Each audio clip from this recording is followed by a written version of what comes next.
Hey everybody, it's Dr. Paul Thomas. And Dr. Raquel Orlick. And we're at our Plum Health office here in Corktown, right on Michigan Avenue. And today we're talking about alcohol abuse.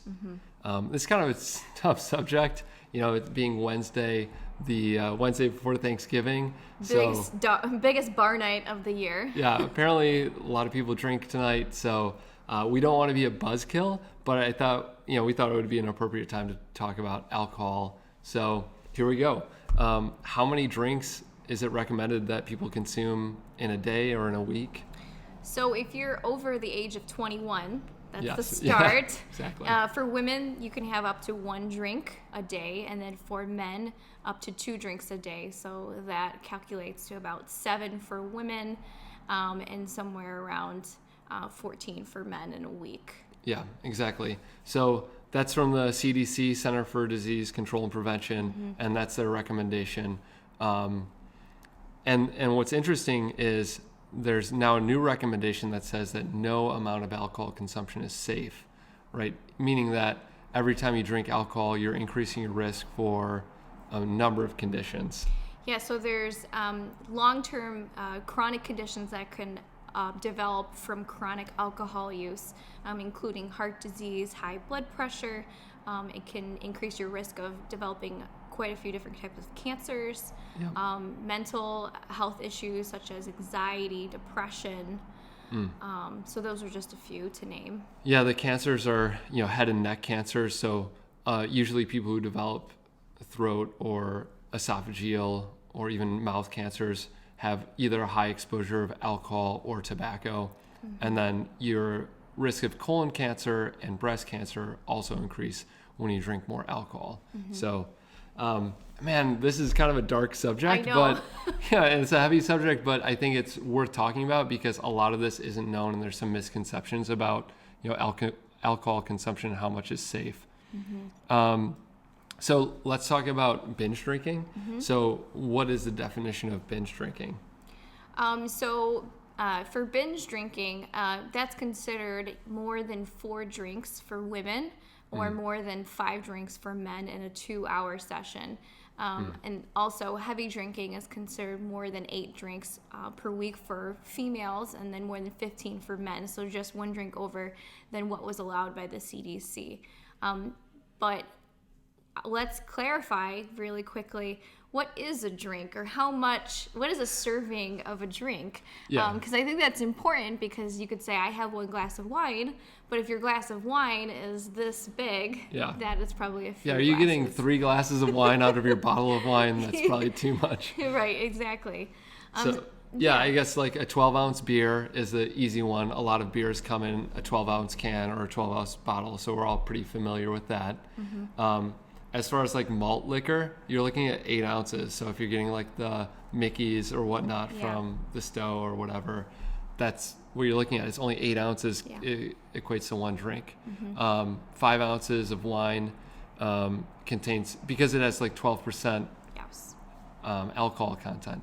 And interestingly, because of climate change, they've seen that grapes like in regions that would typically produce 12% alcohol are now producing 14% or 15%. The hotter weather is causing like a greater fermentation process, a different kind of grape or different density of alcohol in the fermentation process. So something I heard recently was pretty interesting. I wasn't aware of that. Try to lighten this up a little bit. That's a fun fact. And then, if you're drinking a shot, of course, that's 1.5 ounces, or if you're mixing a shot into a mixed drink. And most people are familiar with that because it comes in a shot glass. All right, next topic.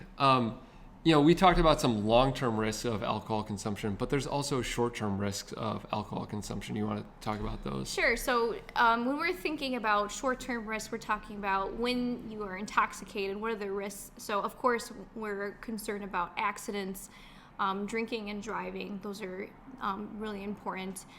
Violence, so domestic partner violence, sexual violence, and then alcohol poisoning, drinking too much to the point where you need critical evaluation in the hospital and potential more intervention at that point.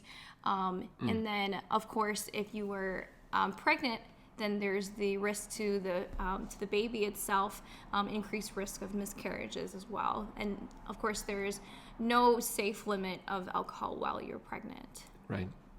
Yeah. Another thing I want to mention is because it is the holidays, there's a condition called holiday heart. Alcohol can actually dilate your heart.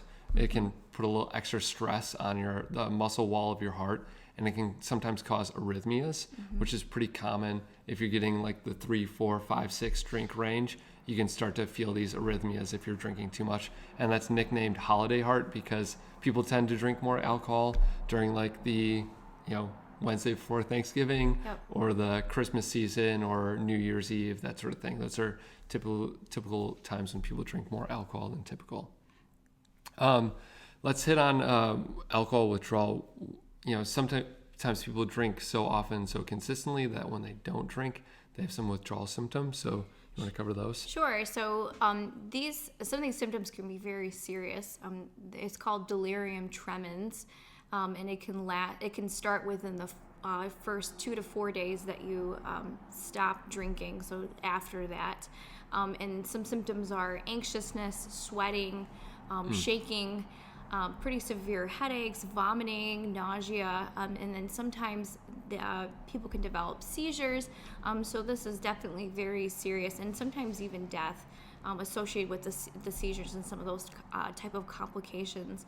So if you do have a drinking problem and you feel as though you wouldn't be able to discontinue drinking, it's really important that you do reach out to your family doctor or the doctor that's taking care of you to make sure that we're safely weaning you off of the medication, either outpatient or inpatient if needed.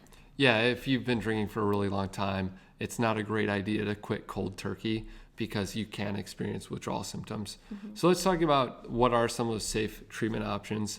I know in my practice, when people are drinking excessively, I like to use what's called the Sinclair method, and that's taking naltrexone about 1 hour before you consume alcohol. And what it does, it acts on a certain receptor in your brain to trigger you to not want to drink as much. So I think that's pretty important to know that there are medications that you can take.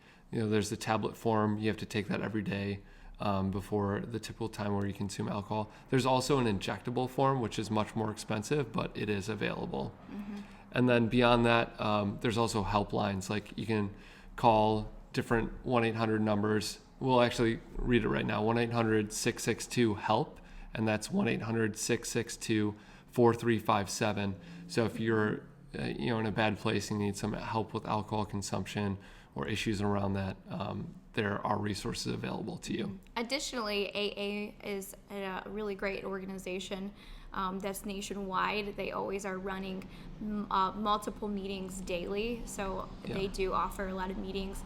It's important that if you have abstained from alcohol to continue to attend these meetings, to continue to have that support from other former users as well, to be able to abstain from alcohol. Yeah, that's AA or Alcoholics Anonymous, and I think a big part of that is the social support that's involved with it, and then there's also people who've been through the process of alcohol cessation, so they can help to keep you honest and on a straight path in avoiding alcohol. Anything else you wanted to touch on? No, I don't think so. I think we covered it all. Awesome. Well, thanks so much for watching. And if you do need help with this, don't hesitate to reach out. Otherwise, have a safe and healthy and happy holiday. Have a great day. Take care.